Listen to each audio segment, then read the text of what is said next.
All right. So welcome back to episode 2 of Fog Yap, and we did it. This is no longer a failed podcast. I went 2 times in a row. It's incredible.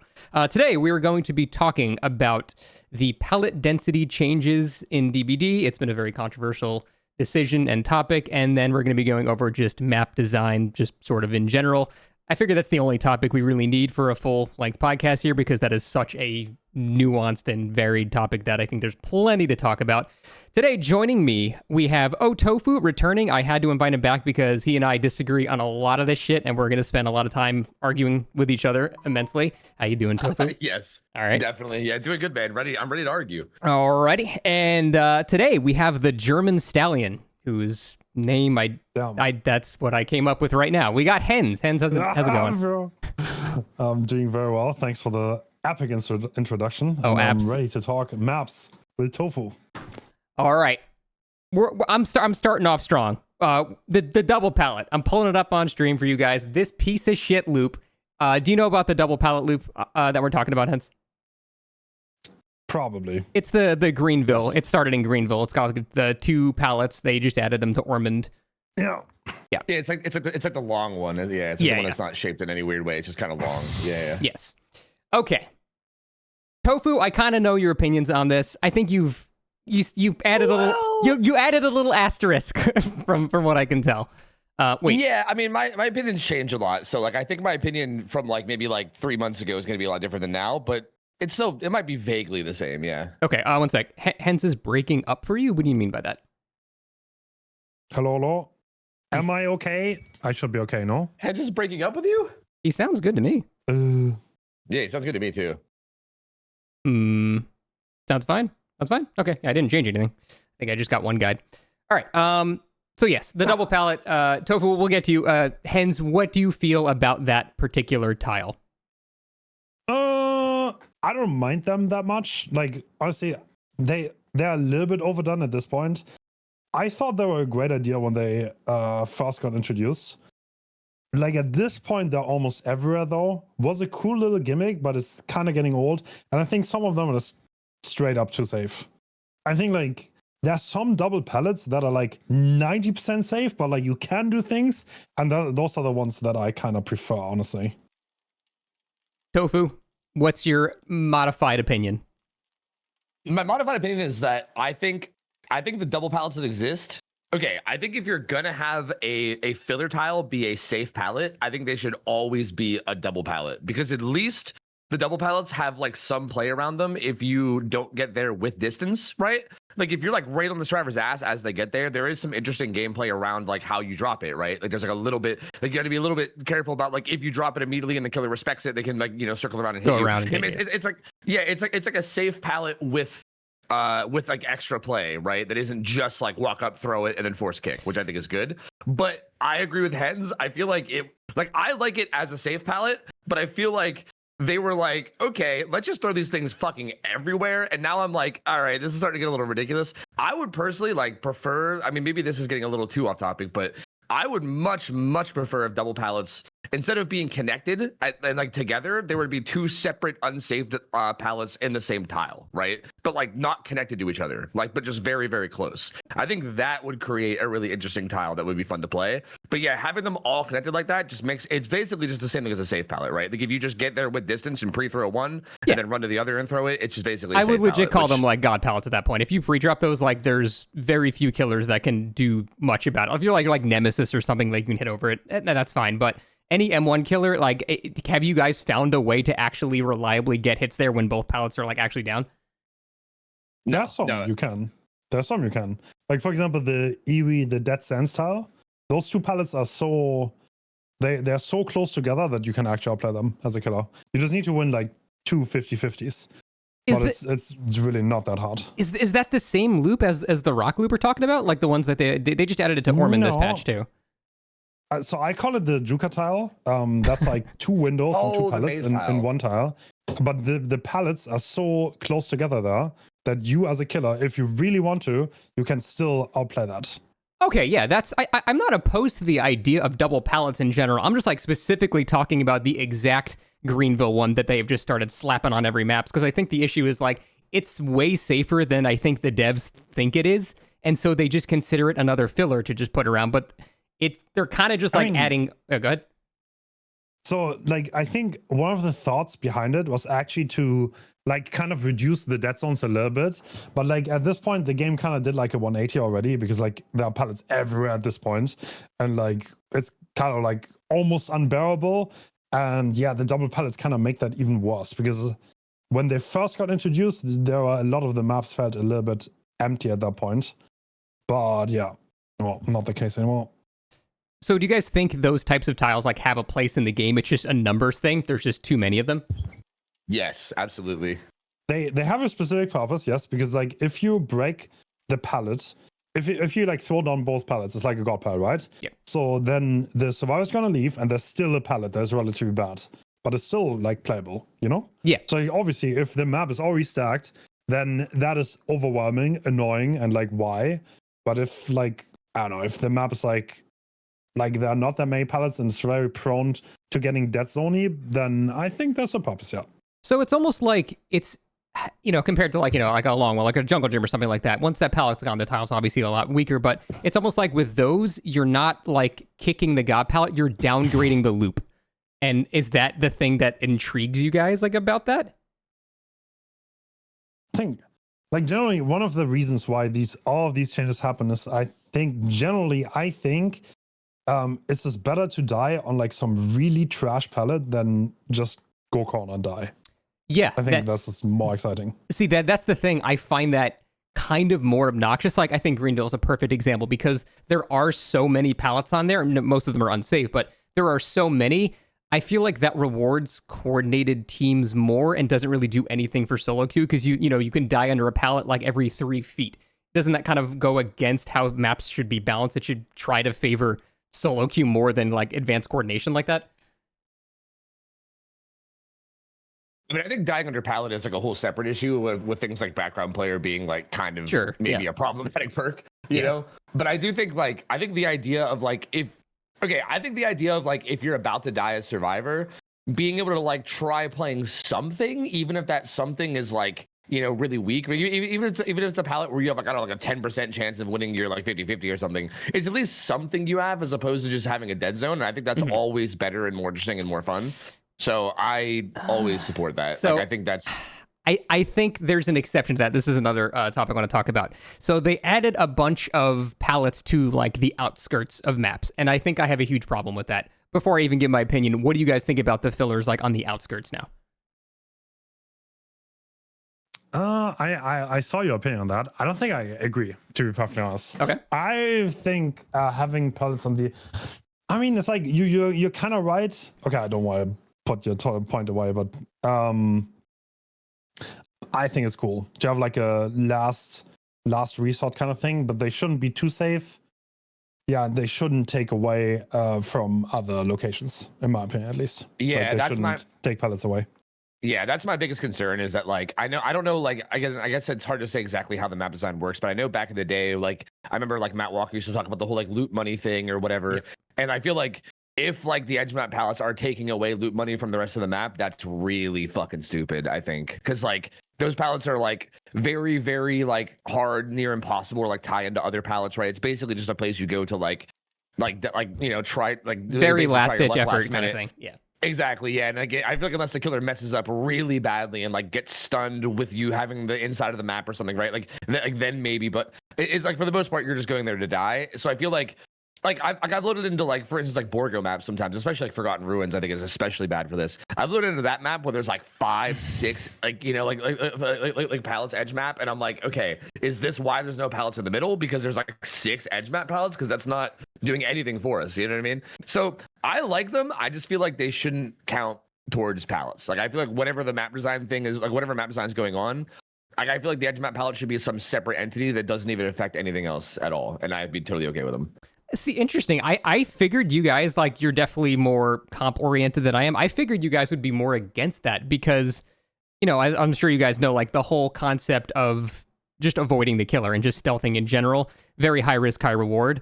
And I know in comp, that's actually an extremely effective strat. Like, when you think of comp, you don't think of, like, everyone always makes fun of, like, immersed claudets and stuff like that, but actually hiding is one of the strongest possible things you can do at the right time. But I feel like there used to be a much higher risk going towards the outskirts, but now there's a bit more of a cushion for you there. And again, like unless you have like Lithe and you can, vault the window or something and actually get away, you're still likely going to get hit. But do you guys think it reduces the risk of the natural risk reward that stealth plays are actually supposed to give you?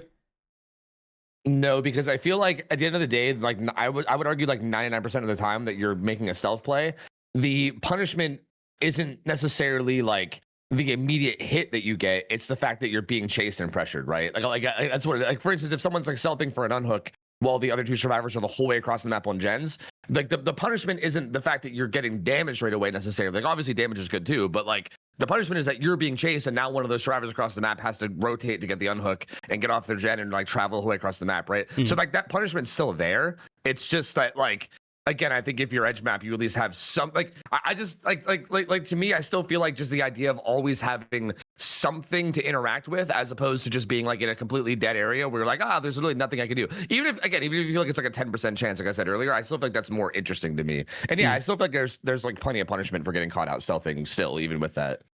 I think one thing that has to be said here is definitely that, in my opinion, some of the density doesn't make sense from the density update. So that definitely has to be said in before anyone like misunderstands. But I think there's definitely a place for these kind of pallets.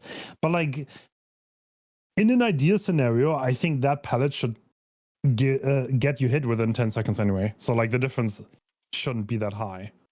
Like, I don't know. I'm personally a big fan of these like relatively unsafe pallets where you can do something, but it's very unlikely to work. Like the typewriter pallet on RPD, for example. I kind of like them personally. So the overall opinions on the pallet density, I feel like if you had to give it like a rating, like from 1 out of 10, how do you feel about the current iteration of this? I'm gonna give it I'm gonna give it a 4, but I think it's really, really, really, really good that they're looking into it. I feel like I look at this as like a trial and error thing that I think should have been being trial and errored like 8 years ago. And I don't think it's necessarily great, but I think the idea of it's good, and I think I'm really glad that they're trying stuff, and I think it's gonna hopefully get better. Like I think the idea of it is amazing. Do you mean the pallet density update as a whole? Yeah, just basically the general changes that have happened to pallets this patch. Sure. I mean, I like a few. Like Swamp is pretty good as an example. I think there was like there's more interaction there, but survivors also have more pallets because it felt like there was 6 total on the map. There are like really bad ones, like Shattered Squares, like unplayable for anything that can't outplay pallets now. That's actually like unbearable, or Asylum's pretty bad. It's like, I don't know. It's like, there are like really bad examples. I would probably give it like maybe like a, I don't know, like 4 or 5, somewhere around there. See, I think this shit is like a 2 or a 3. I think they have genuinely made some of my favorite maps. Like, what do you guys feel about Coal Tower right now? They used to be like my favorite map in the game, but I feel like Coal Tower got significantly harder to win on. I know some of the God Rocks are not really God Rocks anymore. They're still playable, but they're not like 100% safe.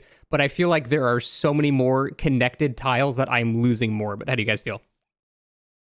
I like McMillan maps a lot better now. I feel a lot more like, yeah, I feel like it's a lot more reasonable for me to play them as like non-looping killers. Like I feel like if I'm going against good players anyway, if I'm going against good players that are like actually like that actually knew how to like use a lot of the tiles safely and like basically force you to kick on God Rocks or whatever, I feel like the tiles now are at least 50-50s. I mean, if you lose like a single 50, then they could usually use that to like run to another tile and connect it or whatever. But I think that's the punishment for losing a 50, right? Like you just got to win your 50s. And I think that's fine with me. Like, I feel like at least I have a chance. I feel like I'm at least interacting more. Whereas I feel like before it was like, oh, God Rock, oh, Jungle Gym, oh, God Rock, oh, Jungle Gym. And I'm like, okay, like where I'm just like waiting for an opportunity to do something. I feel like now it's like, I at least have opportunities. If I don't win my 50, then sure, I get looped longer, but I at least have that 50 opportunity that I didn't have before.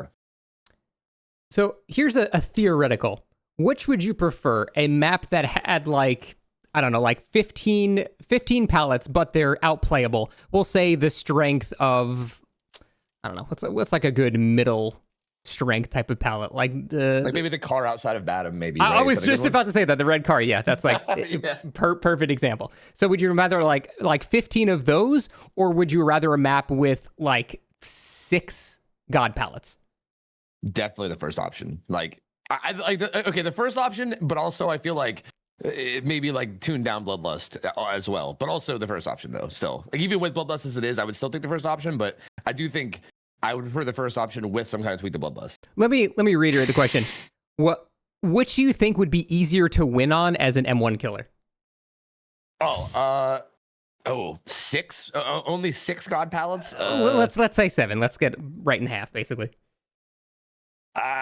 That's tough because it just depends on like the size of the map and stuff too. I think there's a lot going into that because in theory, if you eliminate all the god pallets and it just becomes like a dead area, then it like makes it so much harder to do anything. But I also think that's so much less interesting. Like I feel like even if that way is easier to win, I think it's easier to win in like the most boring way ever because it's like, oh, I just got rid of everything and now you have no pallets. Haha. Just every time I resource removal into zoning and then that kind of So you're not a fan of that. Yeah, I don't like that at all. Like I'm not sure which one would be easier. Like it's possible that the safe pallets could be easier, maybe. But I think it's like if it is easier, it's easier in like the least interactive and most boring way possible. So I still prefer the first one no matter what. What about you, Hens? I think it totally depends. I think there's a place for both in Dead by Daylight, for sure. I think like for example, like Cold Wind, like before they added the Juka tiles was all about very few god pallets and I think like a mix of both is probably the healthiest. I think like if you go too hard into any direction, obviously like having too many god pellets and like chainable, that's just non-gameplay. But like if everything is just Juka and everything is bloodlustable, that's also I don't know. I think the truth is a little bit in the middle and like varieties is pretty cool. That's what I like. That'd be my preference. But yeah, if I had to choose, I'd definitely go with the first option.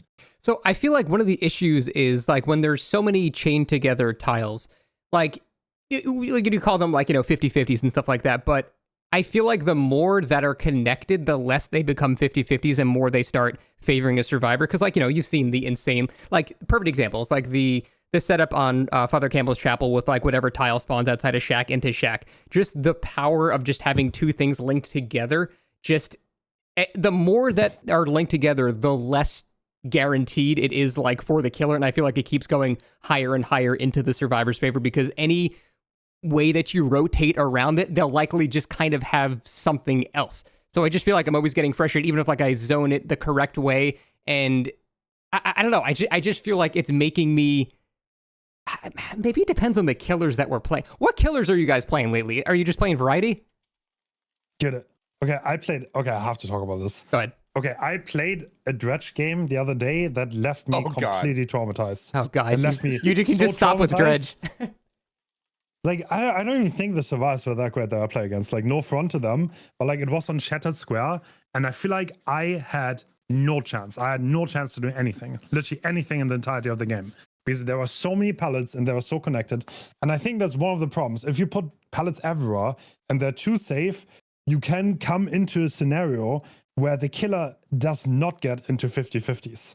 Because you can just, if the killer starts bloodlusting, then you go to the next pallet. And then you go to the next pallet. And maybe you go to shack afterwards. And now you wasted a minute. And not even kicking is a viable strategy at that point. Because there's so many individual pallets that kicking them by itself is losing. And that has happened on a lot of maps. And the more I play them, the more I realize, okay, like it's literally unplayable to play a bad kill on these maps. And that is a big problem. But I don't think that's true for Cold Tower. To be completely fair. I think on Cold Tower you still get chances. I know you absolutely dislike it, but I don't mind the Cold Tower that much. But like stuff like Shattered Square or like Asylum or Chapel, like that's where I feel like the worst killers have no chance at all anymore. So that's, I think, one of my main problems with this whole patch is it feels like the good killers aren't really punished that much and the bad killers are even worse. So how do we make a change like this that does the opposite of that? Because I think for like blanket changes, that's so hard. I somewhat disagree with that, but it depends. Okay, I think the problem with this map update is that I think like 2 realms got better, and I think every other realm got worse, which is kind of the issue. Yeah. Like I think, like in my opinion, I think you might disagree with this, but I think McMillan and I think kind of Cold and Farm got better, and then everything else, like Azerov's, didn't like. I think the issue on like Azerov's as well as like Asylum especially is the big one. Asylum maps are terrible right now, and same thing with like the Borgo maps or whatever. I think all those maps are like they did not nerf the pallets enough So you end up with like 20 pallets, but like a lot of them are like god pallets, and it's crazy, dude. Like I don't know how you're supposed to kill anyone on Asylum anymore. Like it's nuts. What do you? So like Tofu, what do you dislike about Swamp? oh, Swamp. Oh wait, yeah, I think Swamp's okay actually. Wait, I kind of forgot about Swamp. Sorry, I think I forgot all the maps that got hit. I think Swamp was pretty good too. I can't recall exactly what's going on there because I think there's still some strong fillers there, right? But I could On be Swamp? wrong. I honestly don't think I've played Swamp enough since the update. Like I can't even recall what's different about it. I think there's like so I there's don't know. 3 guaranteed pog logs every time now. I think that's a thing. But yeah, they just Based. Yeah. Base, dude. Dude, oh my god. I normally don't mind pog logs, but there's like pog logs into like outskirt fillers now, and it's kind of obnoxious. Granted, it's usually away from most gens and things like that, so it's not a huge deal, but it definitely, I feel like Grim Pantry was mostly fine. Pale Rose, I think, needed a buff in terms of, I feel like that map was kind of favored towards Killer a bit. But I felt like Grim Pantry was mostly fine, and I feel like Grim Pantry got a lot stronger. So I'm not super against it. I'm like less neutral about it though. I'm not gonna lie, I don't know if I have enough playtime to like fully understand because there's so many maps in Dead by Daylight. Sure. And I don't know how many games I actually play on Grim Pantry since the patch. But that might be true, but like overall, I like on Swamp especially that the like really like a lot of them were just absolute god pellets and they were not the few. So they are a little bit more reasonable now. Yeah. And Oh, I really wait. like that. Now that you say that, I do recall. Yeah, I think they shortened like there's a lot of passes I've in one big side now, right? I think I've seen a lot of those on Swamp. So yeah, I think Swamp's a little better in terms of like their like filler design. Yeah. I mean, the point that I was trying to get at was that like I think it's hard to like judge like this update as a whole and say like this is like 100% was wrong and right, because I think some realms were better than others, and I think like. But okay, like for the record, what I think is like if I was to give like a grade on like 1 to 10 or whatever, like you said before, I would give like most of the maps like a 2 out of 10, right? Like I would give like Asylum. Oh, so and, you're like, Borgo, like, a averaging. 2 out of 10. Okay. Yeah, but then I would give McMillan probably like a 6 out of 10. But for the record, I still think McMillan has a lot to improve on too, because what McMillan did is they kind of just made. Like they put more pallets in, but every pallet is like basically close to that strength that you said before, right? Kind of like the like car outside of Batum level, right? It's like that strength where it's like sort of, it's like just barely unsafe, but like it's like not that hard for a good survivor to still like win 50s on it. You know what I mean? Yeah. And I don't think that's good either. Like I think that's better than what we had, but I think ideally you'd have like a big mix, right? Yeah. Like I think you should still have maybe like 1 or 2 like safe fillers on top of like your like maze tiles. And then like outside of that, there should be some like really, really weak tiles, right? Some like really like unsafe things. But then maybe they tie together into things. So like you have to play, because like, the problem is the whole like, okay, like you have to play a 50, but if you win the 50, you get to like leave and go to another tile, right? Like that's kind of the current loop. Mm-hmm. The problem is just winning the 50 is not hard. It's not that hard, I feel like, right? Right. And I think that's the issue. If like winning the 50 as Survivor was actually a little bit harder, then it would feel better and more deserved to actually have them make it to another loop. You're like, oh wow, you won a 50 on that pallet? That's crazy. Like, okay, whatever. You get touche, you get to the next loop, that's totally deserved. And I think that's kind of the issue, is I feel like every pallet right now is just so uniform, the exact same strength. Yeah. On like maps like McMillan, and I think it needs to be varied a little more. Also, I can't disagree that zones are that incredibly bad. I'll be honest, Really? because like Really? nah, I mean there's a tactical element to it. Like I agree. if you just put like the same palette, like the same density across the entire map, and like this, like I don't know, it's kind of watered down, in my opinion at least. I kind of agree. I think just putting 20 fillers in there and calling it a day, while each individual tile is more interactive, I guess, and more outplayable, I think that removes a lot of the macro strategy element to it, where survivors have to kind of focus the gens that are in dead zones first, and killers have to rotate people into those areas, and tiles are played differently depending on which direction that has to go and things like that. I feel like you lose that element a bit if you go too hard on just the fillers. Yeah, I disagree, because like I guess my philosophy towards it is that every dead zone can be replaced with like a really weak palette or window, like a really weak one, right? I'm talking like, I don't know, I don't want to say like Underground or Temple of Purgation weak, but like, maybe like something that's like very, very much in the killer's favor, to the point where it might as well be a dead zone, right? Like you still have to position around it smart. Like if you get caught there, you're still most likely at least getting hit, right? So it's not that different, but at least it's not like, I just don't like the idea of like hits almost ever being like there's just nothing. I just hold W in a straight line because I know I'm hit and there's nothing. I like the idea of at least having something you can try. I think that's completely reasonable and fair. I just think the current fillers are stronger than what you're describing. That's the problem. Oh yeah. No, I agree with that. I agree with that too. Yeah, no, I'm fully in agreement with that. That's fair. Yeah, I think just like, using that, just the floating pallet with nothing around it. It's just the glitched floating pallet. I think we just throw those out there. Put those, put those out there, yeah. How do you guys feel about Haddonfield? I feel like they kind of just threw a bunch of fillers in mid and called it a day.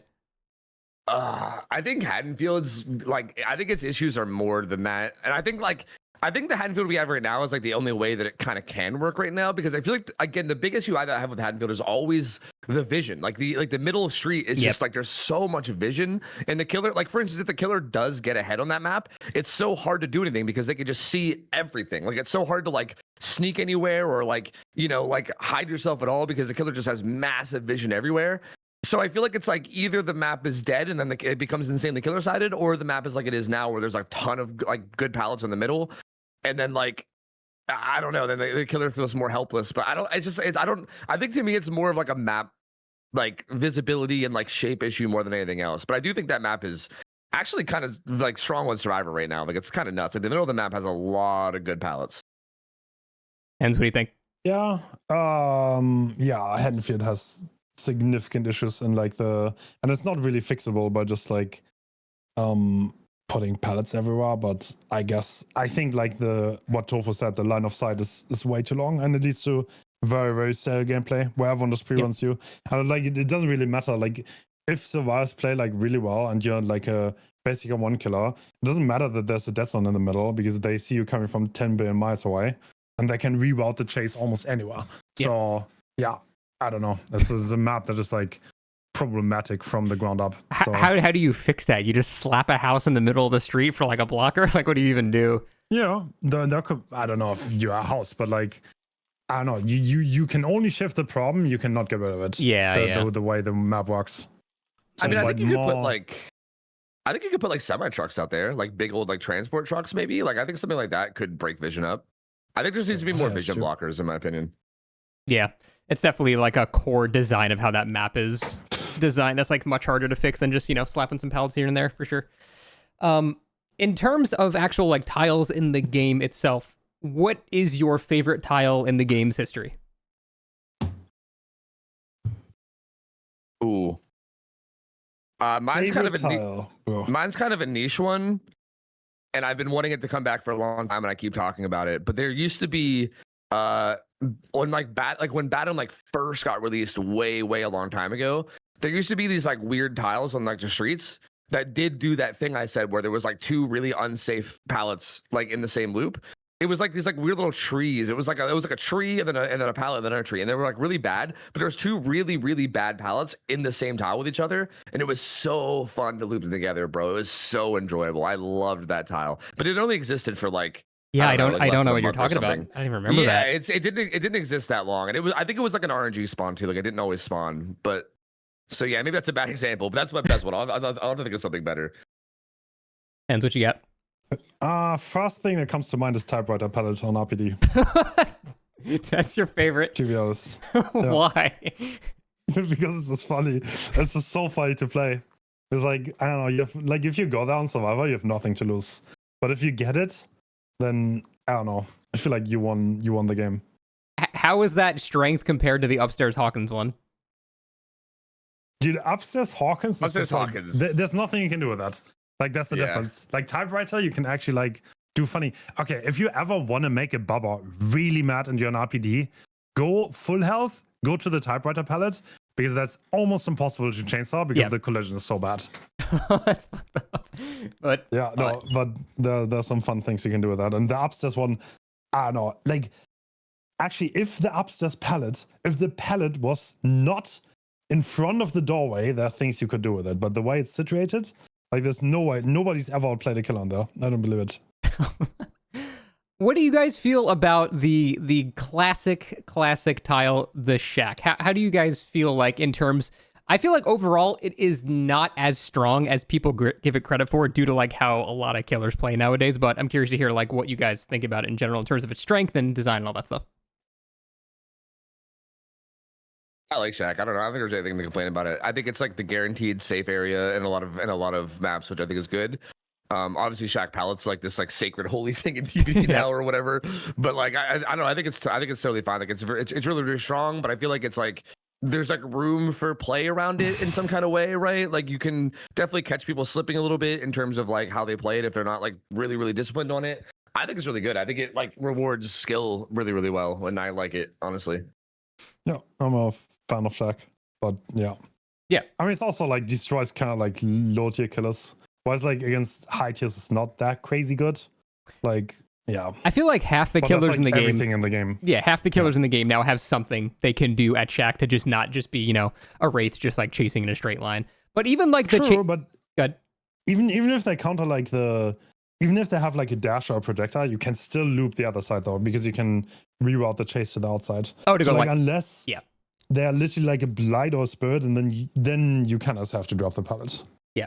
But I would definitely agree. I love the little moment where like you're at the doorway of Shack and it's like the will they won't they like rom-com of like, are they gonna fake the vault? Do you have to go outside? And that usually it's basically not like, are you gonna get a hit at Shack? It's just how quickly can you get them to drop the pallet? And I've always loved that little mini game. It's like little mini 1v1s like per every match, and I just think that's something about it is very endearing. But overall though, what do you guys think is the best map in this game's history from any point? Okay, bro. That's a hard question, honestly. Yeah. There's a couple of maps you have to go through, so. I like Dead Dog a lot, personally. I think Dead Dog is the one that stands out. Good choice. Has a little bit of, like, some things are really boring about Dead Dog. The 3-gen, when it's really strong, that's just kind of like snooze, but overall, the tile design is really good on Dead Dog. And I also like the natural anti-tunnel of the main building being a strong part of the map. And like I think maps play well if there's a portion where the killer never wants to go. I think that's kind of like a little bit of a controversial. That is interesting. I don't think most people agree with that, but it kind of leads to some natural anti-tunnel protection from like the map shape, which I kind of enjoy. I feel like that also leads to a lot of drawn out matches because you'll have their safe space there and then you'll have your 3-gen at Gallows and no one wants to interact with the other one. Like they get hit, run to main, and then reset, and then you can't leave your area. So it ends up making matches drag out a lot. And I guess the question is, do you like that? Because that's like, if you're playing that map correctly, then that's kind of what you have to do, right? I'm not sure if I necessarily agree, to be honest. Like to some degree, yes. But like you can chase like a little bit until they leave the main, and then you can go back. But like I can count on one hand how often that really really happened in my games. True. Like, but it's pretty annoying. Like the 3-genning, that can get really stale and annoying, and that's the one thing I dislike about that dog. Yeah. Yep, that's fair. So Fuji, just come up with something. I mean, I agree. Dead Dog's definitely up there. I think Greenville, before they made like even more double pallets, like I think like one of the earlier like versions of Greenville before, like I think now that map has like 3 or 4 double pallets every time you load in, which is a little extreme. At least, yeah. I think before it was like 1, maybe 2, and I was like, okay, that's kind of cool. And then there was a bunch of unsafe pallets. Like I like that Greenville, and I think same thing with that. I think Greenville, like in a weird way, I almost appreciated the fact that it was so big. Like I know a lot of people hated that, but I kind of liked it from like a macro point of view. Like it made it so that like, again, like if you took chase like deep in the main building, you were almost guaranteed to die because you had that one safe pallet, and then everything else up there was kind of bad. So like it was like interesting, like how like the different areas of the map had play, and I didn't like hate that. It's just, I think since they changed it, now it just feels like the middle always has like 3, 4 god pallets on top of the god pallets at the base tiles and Shack and main building. And I'm just like, okay, this is kind of it's getting a little extreme now. But I did like it like in its early iterations, I think, like a lot. This is going to be probably my hottest take, but I think the best designed map in terms of just raw pallets, if you ignored everything else, is actually Hawkins. I love Hawkins pallets. Like just the pallets on that map, I love a lot. A little sidebar here. Can you tell me, what do you think Hawkins is, survivor or killer sided?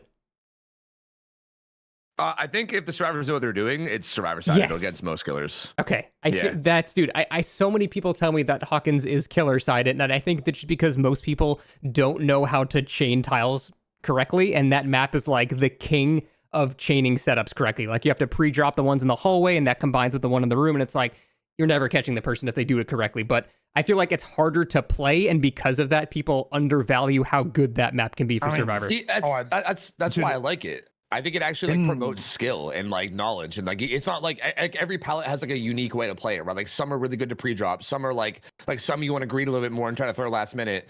Like some have like really interesting check spots you have to hold after they're thrown if they're trying to outplay it. Like I feel like there's a lot of like interesting ways that a lot of the pallets play, and they're not very. I think so many people were used to like straightforward like run the pallet, drop it, force the kick, go to the next one. Like everybody was used to that kind of gameplay, and I feel like when Hawkins came, it's like everyone just freaked out because they had to like adapt to it, and I thought it was like really interesting from a skill point of view, at least myself. I kind of agree with that, but honestly, I'm not sure I agree that like on average, if I play like public matches, I don't have a much of a problem to win on Hawkins on average. Because I feel like if people don't know what they're doing, then they're gonna die really fast. So if like there's like any survivors that's like kind of clueless and doesn't know how to run the loops, then they're gonna be in big trouble. Like I feel like it's almost skill-sided in a way. Yeah. I agree. Yeah. That's fair. I guess if I'm thinking of a map as Survivor killer sided, I'm always assuming that everyone in the game is high skill, right? Because I agree that like in like most of your public matches, do you it's really think so? Okay, really? You think? Bro, I don't think I agree. I think it's above average killer sides. Like, oh sure, there are some killers that get hard countered. Like I don't want to play Hunters on there for sure, but like on average, like if I don't get hard rolled with my M2s, then like a lot of killers are pretty good on that map. I don't know. I mean, it's really small, right? It's pretty small, yeah.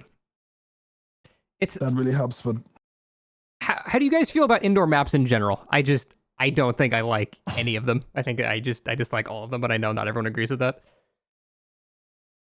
I think I like Larry's. I think Larry's is maybe the only one I like. I'm not a fan of Midwich. I'm not a fan of Gideon Meat Plant or RPD. I think Larry's is maybe the only one I like. The only reason I like Larry's is because I think it has like good navigation. Like I feel like again, like the issue with like Hawkins and like Midwich is that I feel like you can't navigate, bro. Like I feel like Hawkins half the time like those big double doors or those big double rooms will have like all the doors closed, and you're like, hello, I'm trying to cross the map, but I can't find a fucking door. Like where is it? You know?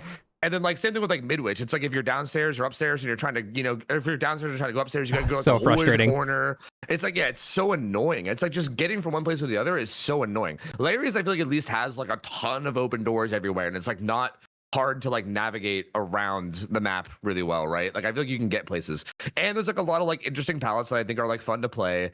And also I think the big thing that makes me like it is they actually added an element to help you find generators too, which is huge, right? Because if people don't know, by the way, the blinking lights or whatever, like the little like things that hang off the rooms will like blink if there's a gen in there. Same thing with like main, same thing with like library. There's like blinking lights that will tell you like where gens are if you're just running around. And I think that's amazing, because that's another thing that pisses me off about like Hawkins or like Gideon Meat Plant or whatever. It just did you know that Hawkins has that too?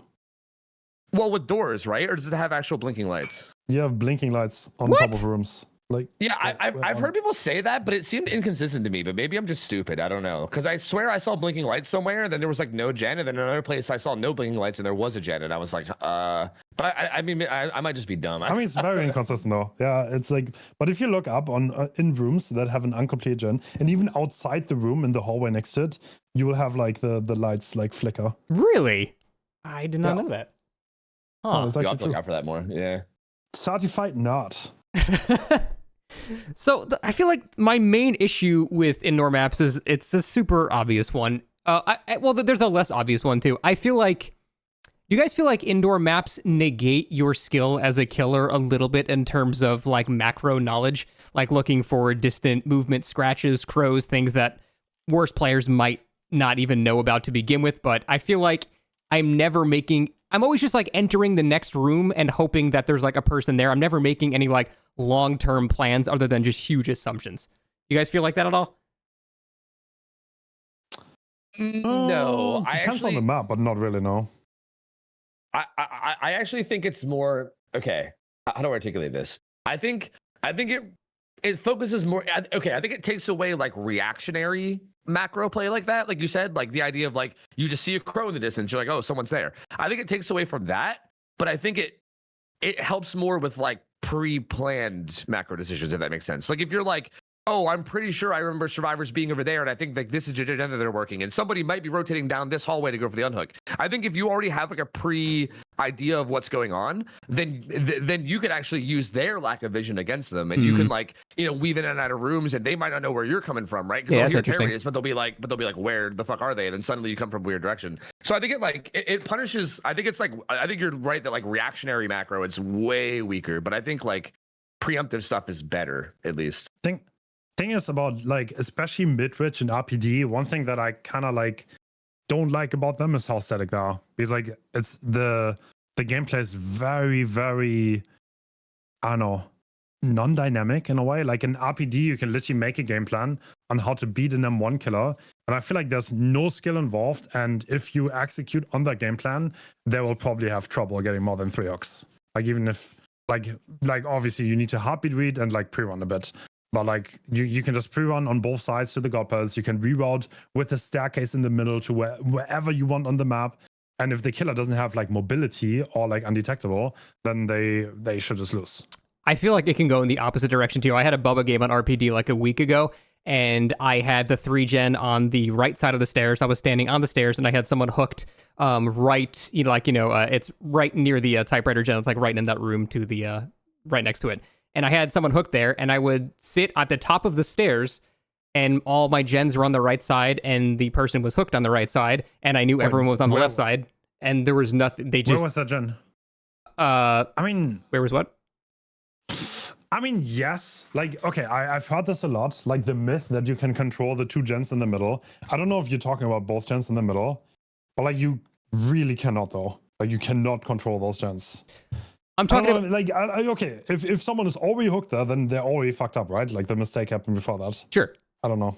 Yeah, no, I can agree. Like my whole point was, I think even though obviously it's the survivor's fault for allowing that situation to happen, I still think I think choke points in maps like that are really like bad map design. I don't like that I can sit at the top of the stairs as Bubba and I just wait, because the survivors are going to be on the other side of the stairs, and if I chase them, I'm going to hold forward for 25 seconds running around that over and over again. But if I just stand there, someone eventually has to cross over into that room, and I'm guaranteed to kill them.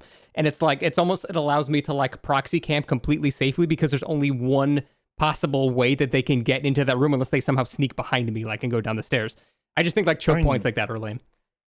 Like in theory, they could just go down on, they could just cross on the bottom side, right? Like by the bottom gen, they could cross, and then you're forced to like leave your position probably. True, yes. Right? I would guess so. Like that. Yeah, I think. I mean. Yeah, but then I chainsaw them, because like, you know, they still have to run in the room, get the unhook animation. By then I'm already like on their ass getting the chainsaw off. But no, I guess if there are no pallets there in the 3-gen, then they fucked up. Yeah, I guess. But can't they go like underneath and then go around like and then go from the tops of the other room? Like there's not just one way into the room, right? There's multiple, but they don't have to like put pressure on that, right? Like I think them even just crossing to the bottom side of the other map kind of makes you have to be like, oh, they might be going around, and it kind of like puts some pressure on you to like actually look for that then. And I think it like kind of opens it up a little bit more. Oh, so you're saying they kind of like bait me down the stairs a bit, and then someone goes behind me, like, and takes the other route? No. Okay, are you talking about Chief Iron's office, or are you talking about the other side, like by the library? No, but more towards the library. Like, you know, if you're like entering the map like from the exit gate and you've got the typewriter in front of you, it's the room to the left with that hook right there. Oh, okay, at the bottom of the stairs. Yeah. Okay, yeah. Even then, like in theory, you could like if you're in the lobby, they can go upstairs and go into like down into like the in like the armory safety deposit room or whatever, and then kind of pressure from that side, right? But how would they go up? How would they go up the stairs if I'm sitting at the top of the stairs?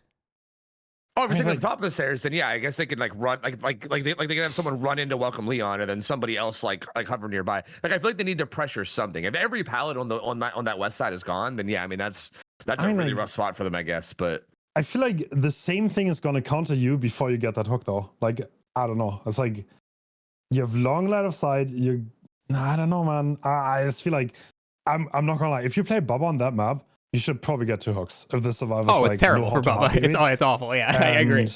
Unless you have some undetectable going on, I just like I don't know.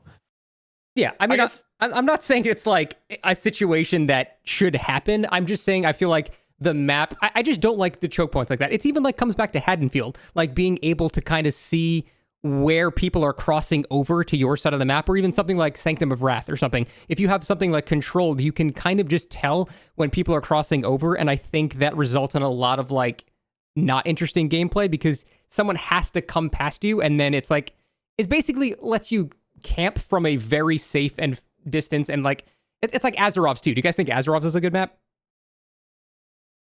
I was actually curious what you were going to say about that too, because I was actually about to say that I think I agree with you actually. Like at first I wasn't sure, but I think you've kind of turned me a little bit here. That I think like I think that okay, choke points like that. I don't think it's like they have no counterplay, but I feel like it's that kind of thing. It's like similar to tunneling, where I feel like the counterplay to it is like too complicated to expect your average player to know what to do, right? Like I think your average player in that scenario is just gonna be like, oh god, what do we do? We can't go in because he's camping it. Like I feel like it requires like a lot of coordination to be like, okay, I pressure this, like we like double this generator, so the killer has to be like, oh fuck, I'm gonna lose that gen if I keep camping. So he has to pressure it, and then while he pressures it, someone runs in. Like you need to be like, you know, like, organized and like actually like know how to attack it. And I don't think you can expect your average person to do that. Yeah. But I do think chokes like ARP and Suffo, I think are more reasonable to tackle.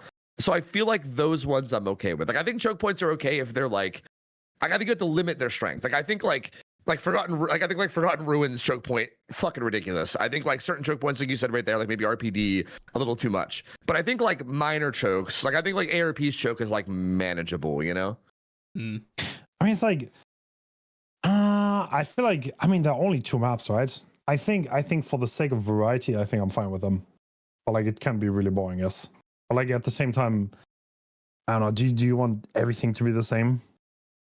No, I agree. I don't know. I think a little bit of variety there is fine. And like, I just hate that scenario because if you play ARP as a killer, obviously you have to, you know, control 3-gen. That's the only consistent way to actually like win on the map. And when you do, it's really not bad. But if you have someone hooked on your side, it basically the gameplay becomes you just kind of like hover in the middle and wait for someone to cross over. And obviously, if you move towards them, then that person runs back. And you just keep doing this dance until I guess one person on each side syncs up and then runs on both sides. That's like the main way to counter it. And kind of like Tofu said, having people like do that and expecting them to be able to do that at the exact same time with perfect symmetry and stuff like that is, I feel like that's a little too much. But again, you can also boil it down to, well, skill issue. So it's not a huge problem.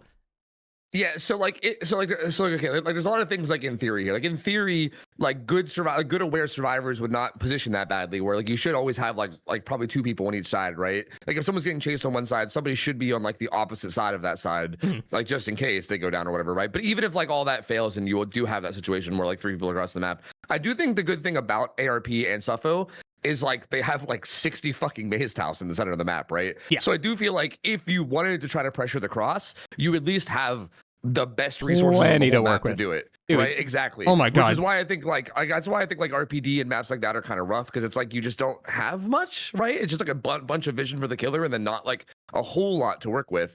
But then like on like Suffo or ARP, it's like you could like run in and then just start playing the tiles, and that kind of forces the killer to look at you, which could open up your teammates or whatever. Or even if you just loop them well enough, you could even just loop your way down to the other side of the map. Like there's so many, like there's actual play around the chokes. I feel like as opposed to it just being vision. Have you guys played on Suffocation Pit recently, by the way? Yes. That shit sucks right now. I struggle so much on Suffocation Pit because they added more fillers to each side, and the middle is still just as strong. So I'm suffering on that map. Like, Scott, do you tend to break pallets? Or you do, right?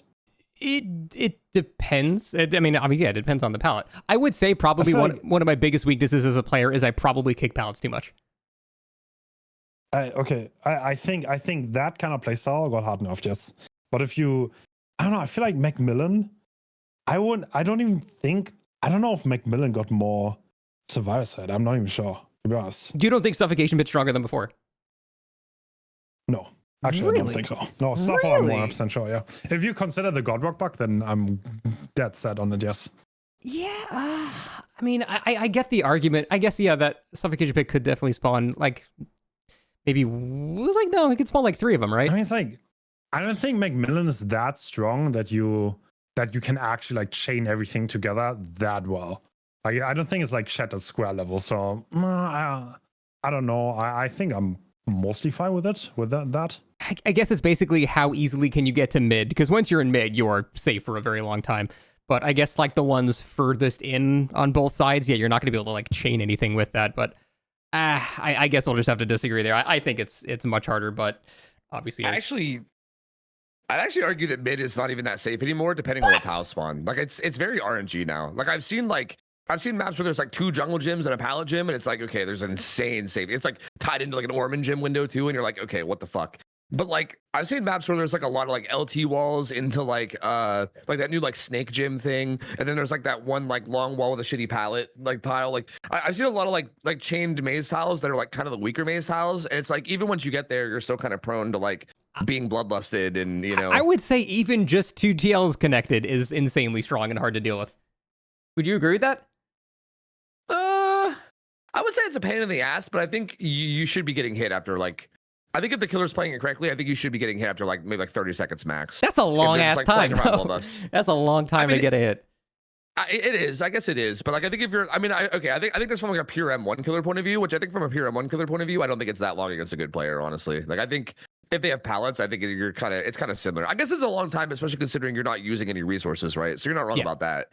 I just don't think it's like, I don't think that's like nearly as insane. Because I would argue if it's like an Orman gym into a jungle gym into like a, into like another like, pallet gym or something, that's like, you're not getting hit there for like 2 minutes. You know what I mean? Yeah. Like you're not doing anything there. You're just done so I think in comparison, it's much different. One thing I want to quickly throw in there, the best thing about the map update, in my opinion, is that the tiles have been generalized. I think that's probably the thing that I like the most. Wait, what? Oh, you mean like the maze tiles? You mean? Yeah. So Toba landing is actually like relatively okay now. Like I minded less. Yeah, like bro, I lost my mind when I saw a dead dog fucking jungle gym for the first time. I was like, what am I looking at? What is this? This is crazy. All right.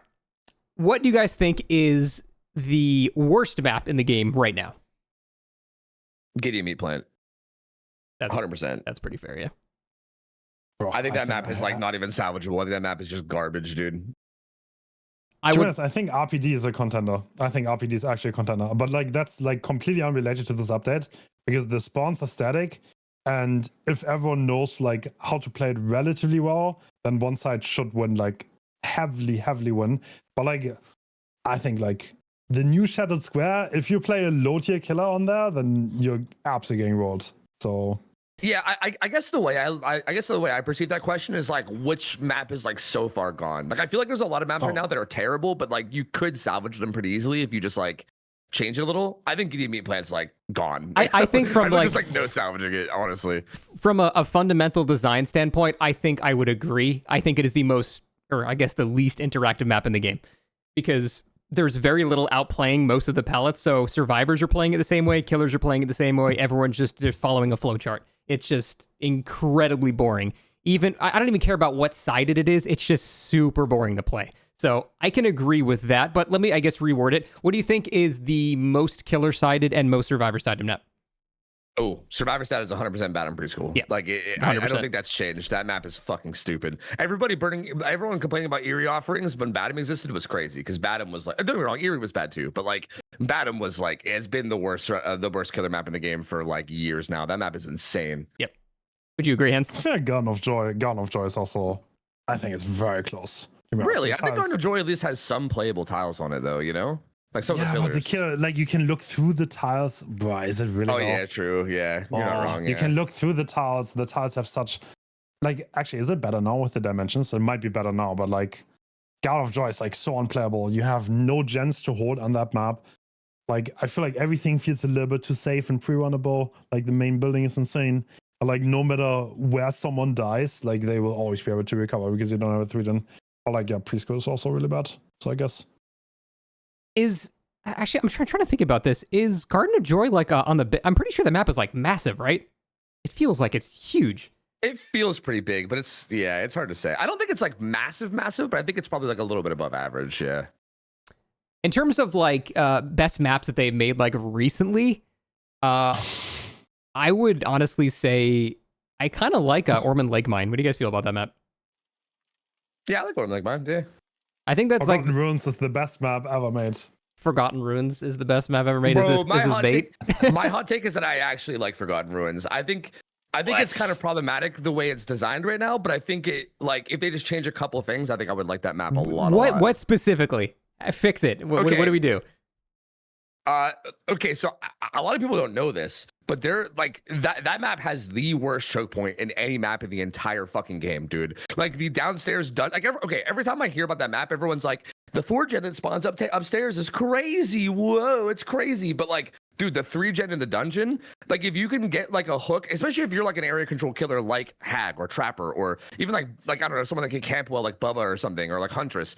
If you get like a hook in the dungeon somewhere, and then if you can just like, especially if you can confirm everybody's upstairs, kind of like the RPD situation. If you just stand, like you can stand right in front of the place where the portal leads to and the stairs. Like the only two ways to get into the dungeon are right there together. They're both right beside each other. So like you can literally just stand there, and they just can't do anything. Like especially if you're like a Huntress or someone or like a Bubba, like they literally cannot come down. You will literally just one-shot them if they come down. And it's anyone ever, have you ever played against that Tofu? I've never seen that. Yes, I went against it.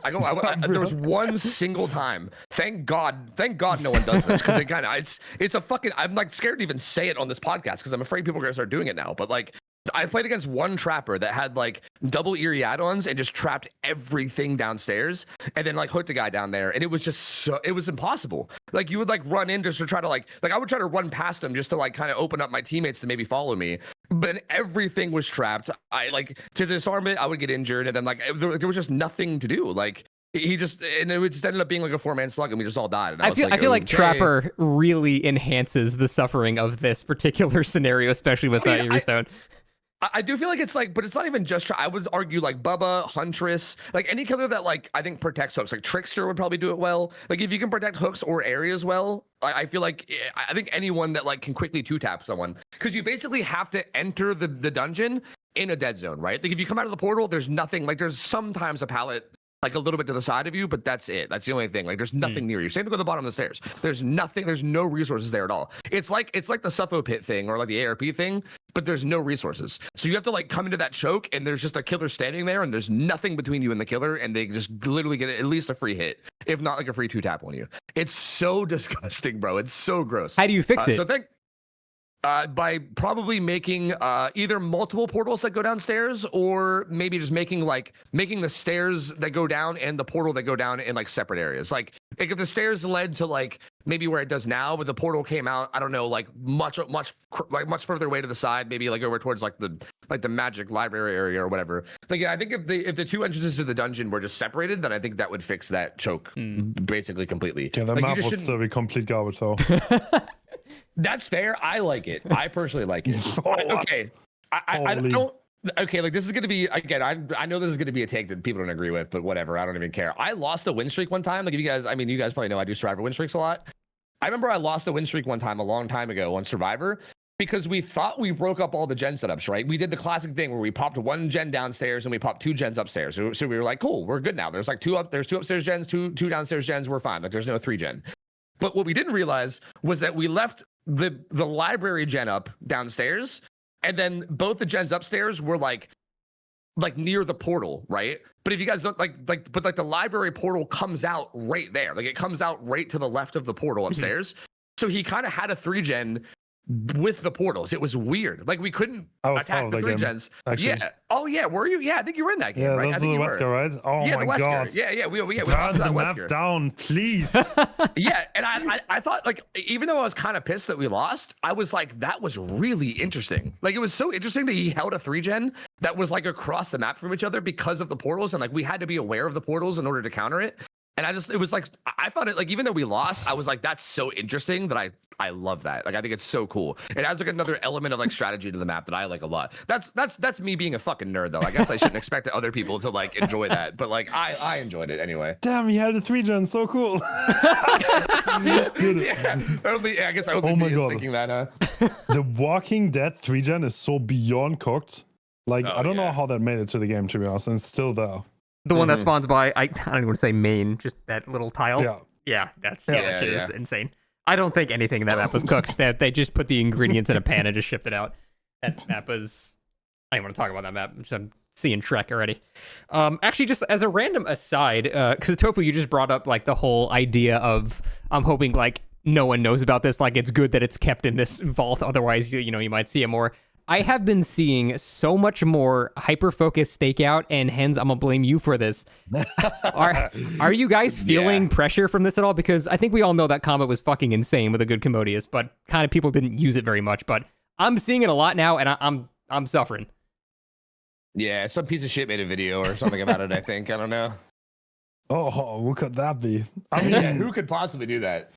Do you guys think that combo's too strong? I'm still. Yes, like Yeah. dude, not gonna lie, like the world record builds is like almost unbeatable. It's Like, what ridiculous. we did world record grinding, right? Like we actually got it. We got the fast escape with like 2 minutes and 26, which is kind of insane That is to think about. ridiculous. Even if the killer's Yeah. AFK, you shouldn't be able to end a match in 2 minutes and 20. That's absurd. Yeah, it's funny because like more often than not, one person was in chase for almost the entire time. So right, that's my 3 point. people- That's 3 people doing that. That's Yeah, so that is kind of insane. But yeah, I don't know. I still think medkits are stronger. I'll be honest. I still think medkits. You think are a stronger. med kit is stronger than like a spooled out Commodius? Yes. I do think that I mean, relies you're heavily talking on, like, about chasing syringe, really right? well. If you talk about the best Well, thing sure, on both yeah. sides, you're talking about syringe versus like really cracked toolbox. I honestly think you in most scenarios you have more chances against 4 toolboxes than 4 syringes. I don't know if Tofi, do you agree with that? Yes, I think so. I think so because I think with force, okay, assuming everyone in the game is like really good, then like I think 4 syringes is like you need like everything to go right. Like I don't know, like I think it's just like you don't even need everything to go right. I think you just lose against like really really good players. Whereas I feel like with toolboxes, I think at least if you like are able to end chases quickly and like kind of get a lot of pressure fast, then I think you can kind of circumvent it a bit. So, like, but it's also like super high risk because I think if you don't get chased, like if you even have like one long chase, you're probably just done. So because like the gen speeds are gonna be so fast. The logic behind is kind of like you will never ever keep like 4 syringes off gens, but that's possible. It's possible to build so much pressure against 4 toolboxes that they have to get off gens or they die or they get snowballed on. True, but at the same time, you can make the counter argument that there's no guarantee that the 4 syringes will get the value that they hope to get in the match, whereas the toolboxes are pretty much always going to be used. Like, unless, I don't know, like someone spawns in directly and Blight with lethal shows up and then just tunnels that guy out. I mean, it's like they're both insane. Don't get me True, wrong. yeah. Like, I mean, both scenarios are like absolutely insane. But like, if you ask me, like at least I can like try to like build so much pressure up that nobody can be on gens, even if there are 4 toolboxes. I just don't think that's possible against 4 kids. All right, so there's a little random aside there. Here is just a concept that I just want to see what you guys think about it. Tofu, we kind of talked about this last time a little bit, but it's the idea of like maps dynamically scaling with the killer that you're playing. Like if you're playing an absolute, if you're playing like Pig or something, there would be a couple less pallets. If you're playing a stronger killer, there'd be a couple more. Do you guys think that concept is just fundamentally impossible to work, or you don't like it, or what do you feel like that? I think I've already commented this, so yeah, I'll let Hens. Yeah. I think they're easier. Like, I think the base idea is not bad. Like to have tunables for a killer, but I think like doing it for maps is probably like the most convoluted and hard thing to get right out of all. I would like rather have stuff like how fast do you kick a pallet or pick. Like I think that's just an easier value to tune. I remember Tofu hated that. The same thing. Really? I hate all of this. I hate all of the like. I think any kind of like changing I think changing balance based on like killer strength. I think maybe with the exception of like maybe if there's like specifically S tiers are brought down a little. Like I think maybe like the tunneling part where it was just S tiers and that's it. Maybe I guess is okay. But I think the idea of having the devs like tier every single killer and then balance them based on that tier just adds so many layers of like additional development as well as like possible mistakes. Like, bro, how many people like how many people out there are still saying Dredge is B tier, bro? I'm gonna lose my fucking mind. Like, people can't even agree on like what tier people are like right now, even as like people. Like, how are we gonna like? I don't think. For instance, what tier would they put Dredge in? You know what I mean? You go like completely the other way, Tofu. Or like let's hypothetical example, right? Like next patch will be like, all right, so Blight breaks pallets half a second slower because he's Blight. Fuck him. And then Pig and Trapper break half a second faster. I think it will be good. Like there's not that much you could go wrong with that, right? Okay, yeah. I think if it's something minor like that, sure. But I also feel like that doesn't even really fix the game that much anyway. Like what's that even do? Like I think like basically what you're proposing to me is that we do very minor changes to like each killer. But at that point, like who even cares? Like at that point, Blight's still way more OP than Dig anyway. So like, of course. I'll offer you my opinion. I think Trapper should also recover faster from basic attacks. As an example. Yes. That might be a little bit extreme, but like no, I agree.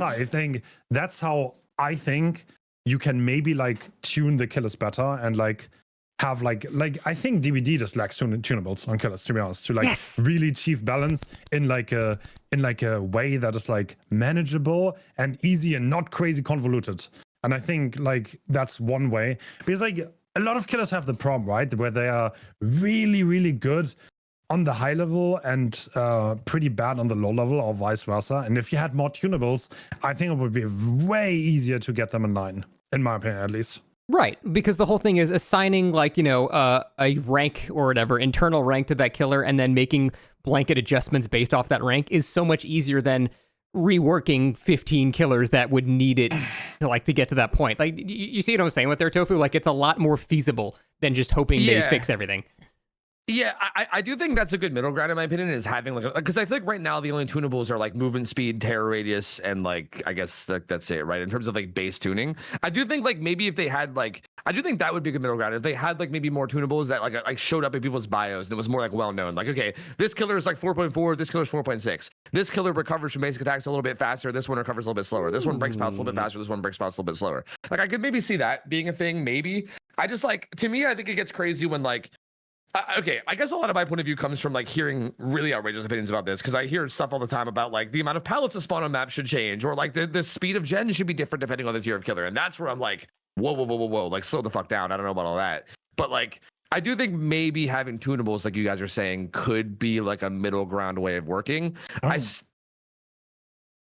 feel like that's already like kind of started happening, to be honest, like in ways like terror radius. Like Myers? I mean, no, that's not what I meant. But like, for example, terrorists are like has started changing, and Carnegie has like the penalty when he breaks a pallet, and like now the tunneling changes were like tiered. I just think that's the way forward. Like, if you actually want to like balance this game, I see no other way. Like, because like the disparity between the killers and like the high tiers and low tiers is like, I feel like the problem is getting worse and worse the longer the game goes on. For sure. And you have to do something, because like every time like new parks come out and like fun little things come out, they're always like shit on the low tier killers, and the high tiers just don't care. And that's just like, that will never change. And you need to, I think more tunables are definitely a big necessity. I mean, for the record, I do think that like, the way I always thought the biggest way that you balance like the weaker killers and the strongest killers is by map design. I do think making the maps better designed and kind of making like pallets the way we were talking about, I think does make the stronger killers. I mean, aside from like Nurse, I think it does make killers like Blight inherently weaker, and even like Kaneki and killers like that. Like, I think having more resources to use undeniably makes Blight harder. Like, I mean, having any pallet at all against Blight is like very, very good. I mean, obviously he could walk you down or whatever, because he's like, still 4.6 for some fucking reason. But like, I feel like at least if he starts rushing at you and you can run to like an unsafe pallet and camp it, like that's good. Like that's good. Like if you're sitting in an unsafe pallet and camping it against a Blight in the middle of rushes, that's a strong position to be in. And I feel like a lot of times that's what happens with Blight, is that you just kind of like, again, he'll like zone kit, keep all of his stacks, and then just like you just can't make anything. So I do feel like map design to me is probably the best thing that they could do, right? Like having like more unsafe fillers where M1 killers can actually outplay you, and then having more pallets for the killers with like dashes that you can actually play around those more too, right? And then I feel like that helps balance the game so much.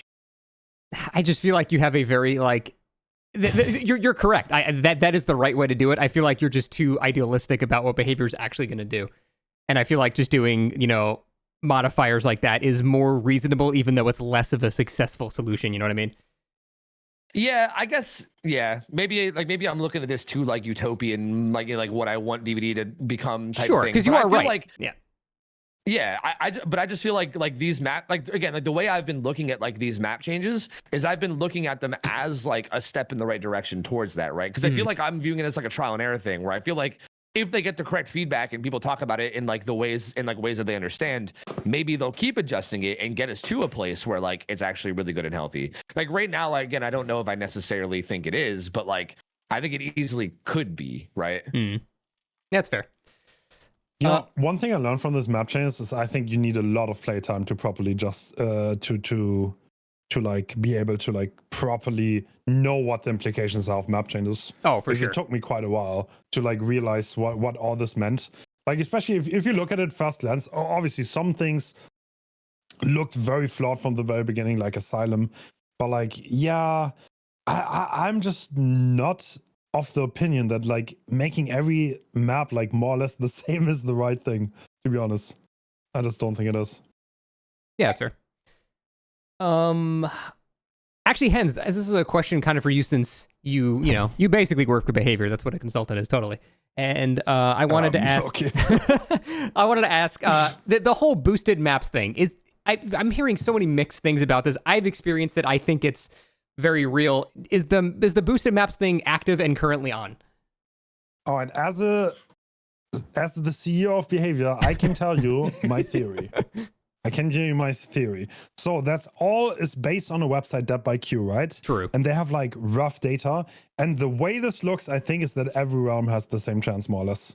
That's how this looks. If you look at it, and like the thing is, the single realm maps are the ones that everyone dislikes, and that is a problem. And I think they are aware of the problem by now. I'm pretty sure they're aware that people dislike that. So yeah. Why does it? It could just be negativity bias, 100%. But I feel like I've gotten like Toba and Hawkins and like the same 5 maps so much more often this past couple of weeks. Have you guys experienced that, or is that just me?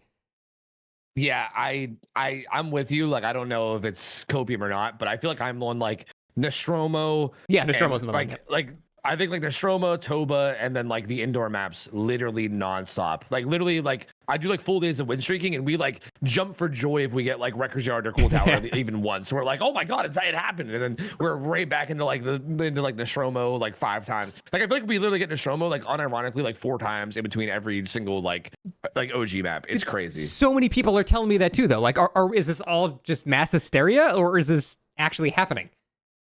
See, it really could be negativity bias. Honestly, it could. Like, I can't even confirm for sure. Like, right, exactly. I honestly might just be like, bro, I fucking hate this map. Stop giving me this map. Like, it might be that. I don't know. If you look at Dead by Q, right? Like, if you look at the maps that are single map realms, like almost all of them are like disliked because they discontinued them.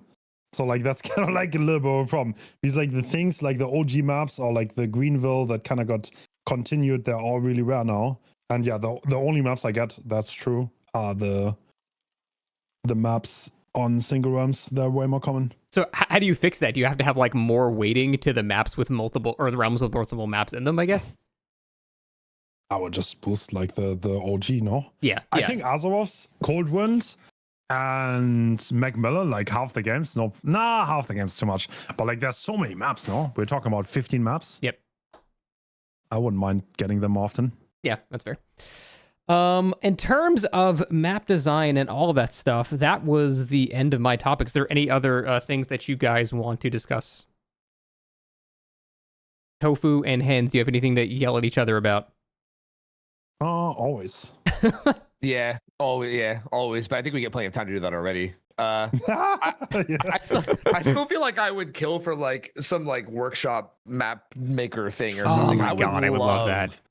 Same. I would love the chance to like make a map. Like I feel like in my head, like I feel this way obviously because I have bias towards myself, but I feel like I have this like perfect map design in my head that I would love to be able to just make and test and see how it felt. Because I feel like I literally think that so much balance in this game comes down to the maps. Yep. And I think if they just made maps actually correct, and if they really, really put like a lot of love and care and understanding into it, I think it would help so much with even just like the killer balance, right? Even like the difference between like Blight and Trapper. I mean, okay, well, Blight and Trapper is a big difference, but you know what I mean? It would help at least a little bit with that, right? With the top end killers and the bottom end killers. And I don't know, I really wish that there was more care given, and I would hope. And for the record, again, I think even this map update, even though it's not perfect, and I know it's not like the best, and a lot of the maps are kind of fucked or whatever. Like I get it. I still hope people like look at it as like the beginning of a trial and error, because I think that's how I'm looking at it, and it makes me appreciate it a lot, right? Like I know it's not perfect, but I think if they keep tweaking and if they keep working at it, and if they don't just like give up and they're like, oh, people hated the map tweaks, time to just go back to what it was and not try. That's what I'm worried about. I feel Exactly. like Like, I they don't will want- do that because they go Yeah. back when they see a bunch of outcry. Yeah, well, I think that the problem too is I think the outcry isn't like giving constructive feedback towards what can be done better. People are just like, the devs fucking suck. They fucking ruined all the maps. The game's goddamn ruined. And like, I think that's like I hate seeing that because I'm like, okay, well, that's not like helping anything, right? Like you're just kind of like yelling into the void, which like whatever. If you're frustrated, I guess I get it. But at the same time, like I want people to give them actual feedback so they can like take that and then continue to make the maps good and improve them and make them even better because they clearly are starting to care about it, right? Like this is something I've been wanting for like 9 years now, right? I mean, What do you mean? I'm What do sure you mean guys know starting this to long care time. about it? Well, why do you think this is the first time they've tried stuff like this? Okay, this isn't the first time they tried stuff like this, but I feel like this is the first time they've gotten really adventurous about it. I feel like before this, they've really only done like minor things. Like I think they've released some maps, like they would do new maps kind of uniquely, right? Things like Greenville, things like Hawkins were like a big deal whenever they were new. But I think taking old maps and then making big drastic changes like this is something that I didn't really see them do a lot. I think Realm know they, Beyond was like the last time they did that, right?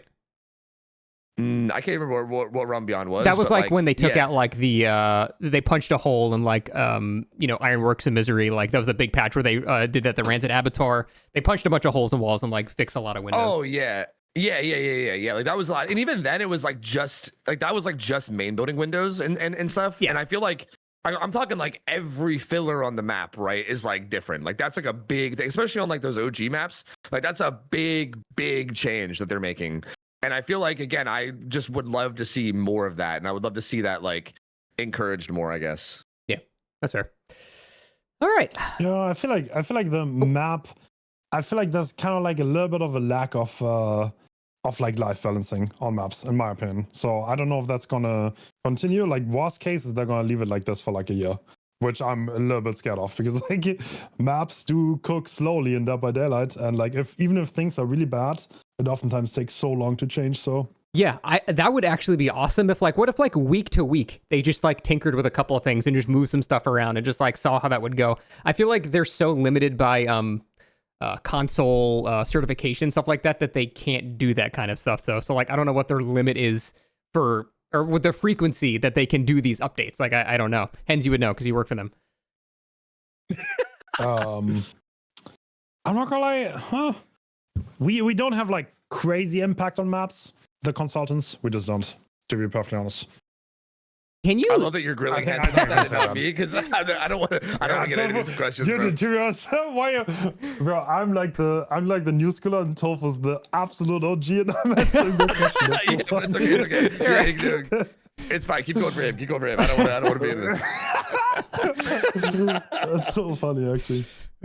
All right. I think we can call it here. I think I covered all the main topics. And is any other final words you guys want to mention, or are we all good? No, I think that's fine. I think we covered it pretty well. All right, fair enough. Well, this has been the second episode of Fog Yapping, currently the longest running podcast in DBD history, except the one that Tofu had that one time. That's it. Thanks for watching, and we'll see you next time.